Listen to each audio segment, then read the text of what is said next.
नमस्कार आप सभी को। चलिए बढ़ते हैं आज के ताज़ा खबर के लिए। प्रयागराज के माफिया अतीक अहमद के परिवार से जुड़ी इस वक्त की सबसे बड़ी खबर सामने आ रही है। अतीक अहमद के सबसे छोटे बेटे अबान अहमद की झांसी में एक दर्दनाक सड़क हादसे में मौत हो गई। यह हादसा उस वक्त हुआ जब अबान अपने दोस्तों के साथ झांसी जेल में बंद अपने बड़े भाई अली अहमद से मुलाकात करने जा रहे थे।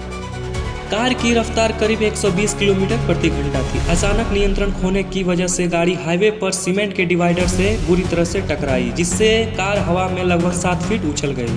अबान की जनाजे में शामिल होने के लिए जेल में बंद उनके दोनों बड़े भाई मोहम्मद उमर और अली अहमद को कोर्ट से विशेष पैरोल दी गई थी, जो भारी सुरक्षा के बीच कब्रिस्तान पहुंचे।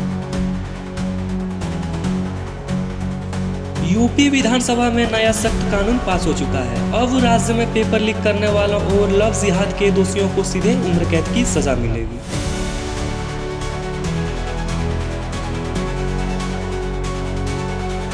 बांकीपुर उपचुनाव में प्रशांत किशोर की ऐतिहासिक जीत और बीजेपी व आरजेडी के हार के बाद राज्य की सियासत गरमाई।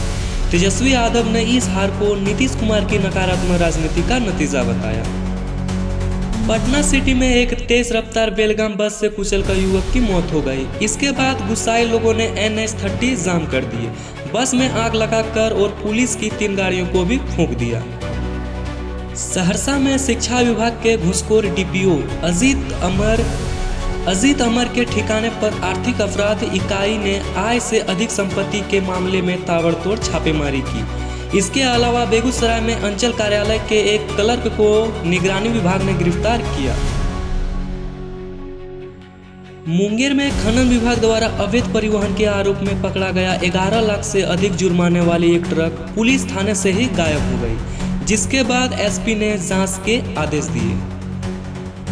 PM मोदी IIT दिल्ली के 97वें दीक्षांत समारोह में हुए शामिल।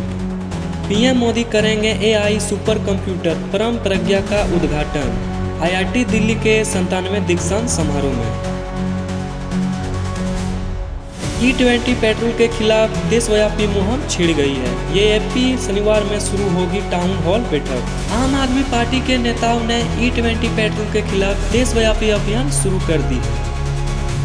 बिहार में अब शनिवार को सिर्फ हाफ डे यानी आधा दिन ही पढ़ाई होगी। बिहार सरकार ने ये नियम लागू किया।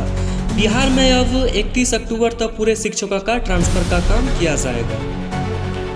शिक्षा विभाग ने शनिवार को हाफ डे रखने का नया आदेश जारी कर दिया है। मैगी विवाद में दुकानदार पर लगे सभी क्रिमिनल केस हटे। हाईकोर्ट ने बोला लैब जांच में लेट लिमिट में, अब केस का कोई आधार नहीं। दिल्ली हाई कोर्ट ने साल 2015 के मैगी विवाद में दुकानदारों के खिलाफ दर्ज सभी केस रद्द कर दिए हैं। CGP के नेता अभिजीत दीपके ने PM मोदी के सामने रखी बड़ी डिमांड।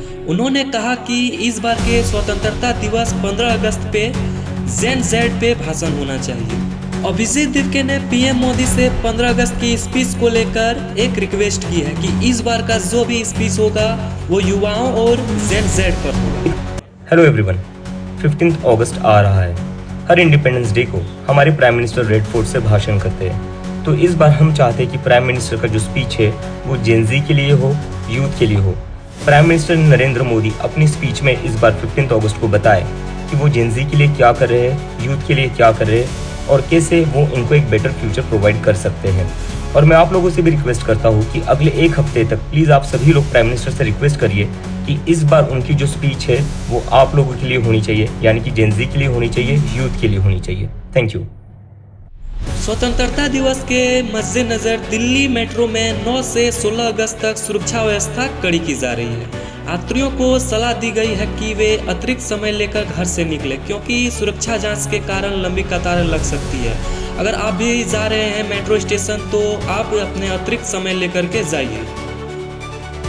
केंद्रीय और रेलवे कर्मचारी को मिली बड़ी राहत। बाल शिक्षा भत्ता और हॉस्टल सब्सिडी में 25% की बढ़ोतरी की गई। केंद्र सरकार और भारतीय रेलवे के लाखों कर्मचारियों के लिए एक सबसे अच्छी खबर है।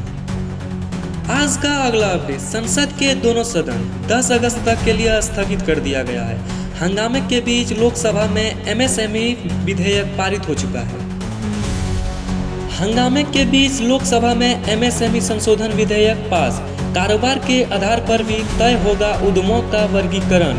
सूक्ष्म लघु एवं मध्यम उद्यम विकास विधेयक 2026 विचार एवं पारित करने के लिए सदन में पेश कराया। एमएसएमई के लिए बने जेम पोर्टल पर हुई 20 लाख करोड़ से अधिक की खरीदी। सीईओ ने बताया अगला प्लान इन व्यापारियों को होगा फायदा। जेम पोर्टल पर एमएसएमई से 20 लाख करोड़ से अधिक की सरकारी खरीद हुई, जिसमें महिलाओं द्वारा संचालित एमएसएमई का बड़ा योगदान है। सरकार बोले कि विदेश फंडिंग से जुड़ा बिल आंतरिक मामला है, दूसरा देश कमेंट न करे। अमेरिका सांसद ने कहा था ये बिल ईसाइयों पर सीधा हमला करेगी।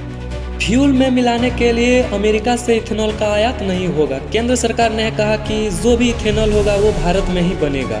राहुल गांधी ने E20 पर वीडियो बनाते हुए कहा कि E20 पेट्रोल गाड़ियों को कर रहा है खराब। कार का फ्यूल टैंक खोलते हुए राहुल गांधी ने कहा कि दाल में काला नहीं है, पूरा दाल ही काला है। ये E20 का जो मामला है ये बहुत बड़ा इशू है। नॉर्मली हम कहते हैं कि दाल में कुछ काला है, मगर ये दाल ही काली है। क्या E20 पेट्रोल भारत के गाड़ियों के लिए सही है? आप इस चीज को कमेंट में जरूर बताइएगा।